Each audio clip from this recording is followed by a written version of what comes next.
Friends, welcome to Tamil home kitchen. So இன்றைக்கி அடுத்து நம்ம பார்க்க போகிறது வந்து சாம்பார் சாதம், தட் இஸ் பிசிபிளாபாத் பார்க்க போகிறோம். அதுக்கு என்னென்ன பொருட்கள்னால் வெங்காயம், தக்காளி, அப்புறம் சின்ன வெங்காயம், அப்புறம் சில காய்கறிகள், உருளைக்கிழங்கு, கேரட்டு, முருங்கைக்காய், பீன்ஸ். நீங்கள் வேறு எதாவது வேணால் ஆட் பண்ணிக்கலாம். அரிசி பருப்பும் ஊற வச்சு எடுத்துருக்கோம். புளி தண்ணி, தேங்காய், தேவையான அளவு கருவேப்பிலை. எப்படி பண்ணுறதுன்னு பார்க்கலாம் வாங்க. 1.5 டம்ளர் அரிசிக்கு 1/2 டம்ளர் பருப்பு ஊற வச்சு எடுத்துருக்கோம். அதை வந்து குக்கரில் போட்டுட்டு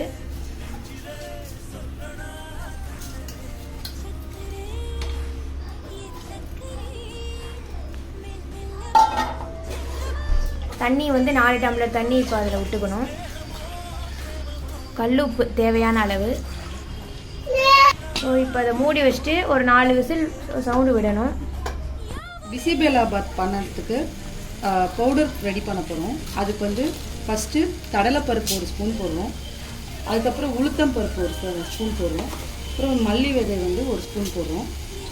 அப்புறம் ஜீரகம் ஒரு 1/2 ஸ்பூன், மிளகு வந்து ஒரு 1/2 ஸ்பூன் திட்டமாக காரத்துக்கு ஏற்ற மாதிரி. அப்புறம் 2 சில்லி போடலாம். இப்போ நிறையா குவான்டிட்டி பண்ணுறீங்கன்னா அதுக்கேற்ற மாதிரி சில்லியை நம்ம இன்னும் 2 கூட போட்டுக்கலாம்.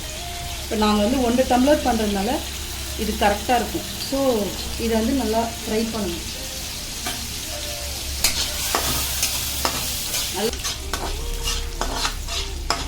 நல்லா செவக்காக வறுத்துக்கணும். வறுத்துட்டு இதில் நல்லா கோல்டன் ஆனோடனே தேங்காவையும் சேர்த்து வறுத்துக்கணும். நல்லா கோல்டன் கலர் ஃப்ரை ஆகி வந்ததுனால லாஸ்ட் ஸ்டேஜில் தேங்காய் ஆட் பண்ணிக்கணும். தேங்காவையும் ஆட் பண்ணி நல்லா இது பண்ணிவிட்டு அதை தனியாக எடுத்து வச்சுக்கணும். அது 1 நிமிஷம் நல்லா வதக்கணும். வதக்கிட்டு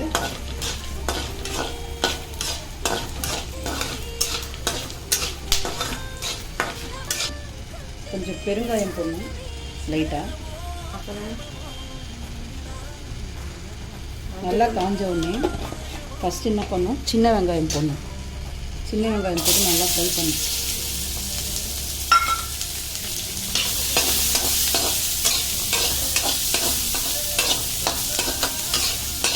சின்ன வெங்காயம் தான் நல்லா வாசனை கொடுக்கணும். உங்களுக்கு எவ்வளோ தேவையோ சின்ன வெங்காயம் அவ்வளோ போட்டுக்கணும். ஓரளவு கோல்டனாக ஆகணும். தேவையான தக்காளி போடணும். நான் வந்து 1 தக்காளி கட் பண்ணியிருக்கேன். இப்போ 2 டம்ளர் பண்ணிங்கன்னா 2 தக்காளி கூட போட்டுக்கலாம். எவ்வளோ குவான்டிட்டி பண்ணுறோமோ அவ்வளோ குவான்டிட்டி இன்க்ரீஸ் பண்ணிக்கலாம். இப்போ 1.5 டம்ளர் அரிசி பருப்புனா 1 டம்ளர் 1 தக்காளி போட்டாலும் கரெக்டாக இருக்கும். முருங்கைக்காய், கேரட், உருளைக்கிழங்கு, பீன்ஸ்லாம் நறுக்கி வச்சுருக்கோம். உங்களுக்கு எந்த காய்கறி பிடிச்சிருக்குமோ விருப்பமாக இருக்குமோ நீங்கள் அந்த காய்கறி கூட போட்டுக்கலாம். சில பேர் கத்திரிக்காயெலாம் போடுவாங்க.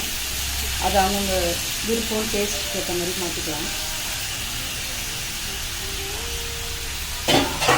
எல்லாத்தையும் சேர்த்து நல்லா வதக்கிக்கலாம்.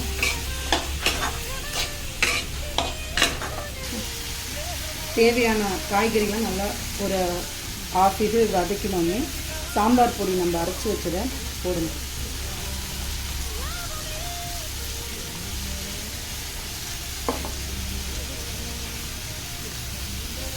கொஞ்சம் கரம் மசாலா போட்டால் பிடிக்கும். பிடிக்கலன்னா ஸ்கிப் பண்ணிடுங்க.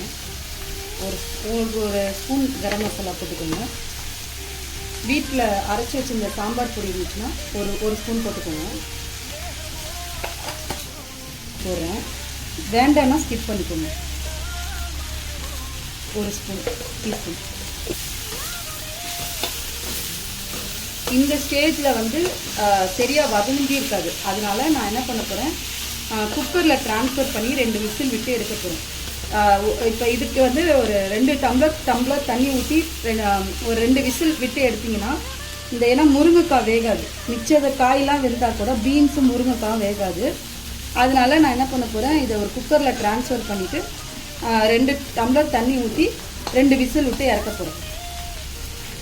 எலுமிச்சம்பழம் அளவுக்கு நான் புளி தண்ணி கரைச்சி வச்சுருக்கேன். அதையும் கொஞ்சம் போட்டுக்கலாம். நல்லா கரைச்சி இதோட ஒன்றோட ஒன்று ஆட் பண்ணி மிக்ஸ் பண்ணிடலாம்.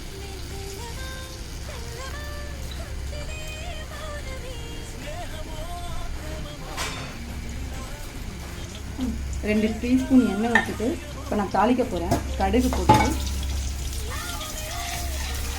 லைட்டாக வெந்தயம் போட்டு கருவேப்பிலை ஒரு கொத்து போட்டு நல்லா கடுகு நல்லா வெடித்து வரணும்.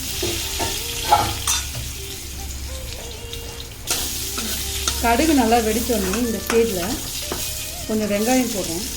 இது வேணும்னா ஸ்கிப் பண்ணிக்கோங்க. இந்த பேருக்கு வந்து சின்ன வெங்காயம் போட்டு இந்த ஆனியன் பெரிய வெங்காயம் போட்டாலும் பிடிக்கும். எனக்கு ரொம்ப பிடிக்கும், அதனால் நான் போடுறேன். உங்களுக்கு வேண்டாம்னா நீங்கள் ஸ்கிப் பண்ணிக்கோங்க. அப்புறமா இதே எண்ணெயிலேயே நான் வந்து முந்திரியும் ஃப்ரை பண்ணி எடுத்துருவேன். அப்புறமா லாஸ்ட்டாக மிக்ஸ் பண்ணும்போது எல்லாம் கலரும் போது எல்லாத்தையும் சேர்த்துருவோம்.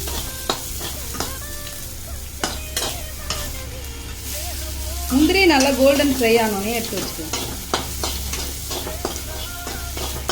விசில் வெட்டி எடுத்துட்டேன். இப்போ நான் வந்து பருப்பும் இதுவும் தனித்தனியாக இது பண்ணியிருந்தேன் இல்லையா, பருப்பு வந்து 4 விசில் விட்டு எடுத்துருந்தேன். இப்போ நம்ம என்ன பண்ண போகிறோம், இதை மிக்ஸ் பண்ண போகிறோம் அரிசியோட சேர்ந்து. இது வந்து இதுவாகிடும், அதனால் என்ன பண்ணணும், அதை நல்லா கலவி வைக்கணும். இல்லைன்னா ஒன்றோட ஒன்று கெட்டியாக போயிடும். இப்போ நான் வந்து தாளித்து வச்சுருந்த வெங்காயமும் முந்திரி பருப்பும் இதை ஆட் பண்ணுறேன். எப்பவுமே பிசிபெலாபாத் பண்ணும்போது அரைச்சி விட்டு பண்ணால் தான் நல்லாயிருக்கும், டேஸ்ட்டாக இருக்கும். எங்கள் அம்மா இந்த மெத்தடில் தான் பண்ணுவாங்க, அதனால் நானும் அதே மெத்தடில் ஃபாலோ பண்ணுறேன். சாதாரணமாக சாம்பார் பொடி கூட போடலாம், ஆனால் அந்தளவுக்கு டேஸ்ட் வருமானு தெரியாது. ஆனால் இப்போ நம்ம அரைச்சி விட்டு பண்ணாலே ஒரு தனி டேஸ்ட்டு தான். இந்த லாஸ்ட் ஸ்டேஜில் நம்ம என்ன பண்ணலாம், கொத்தமல்லி போடணுனால கொத்தமல்லி போட்டு 2 ஸ்பூன் நெய் விட்டு எடுத்தால் 2 ஸ்பூன் நெய் விட்டு போட்டால் பிசிபெலாபாத் ரெடி. ஸோ ட்ரை பண்ணி பார்த்துட்டு எப்படி இருக்குன்னு சொல்லுங்கள். So for more videos like, share and subscribe. Bye.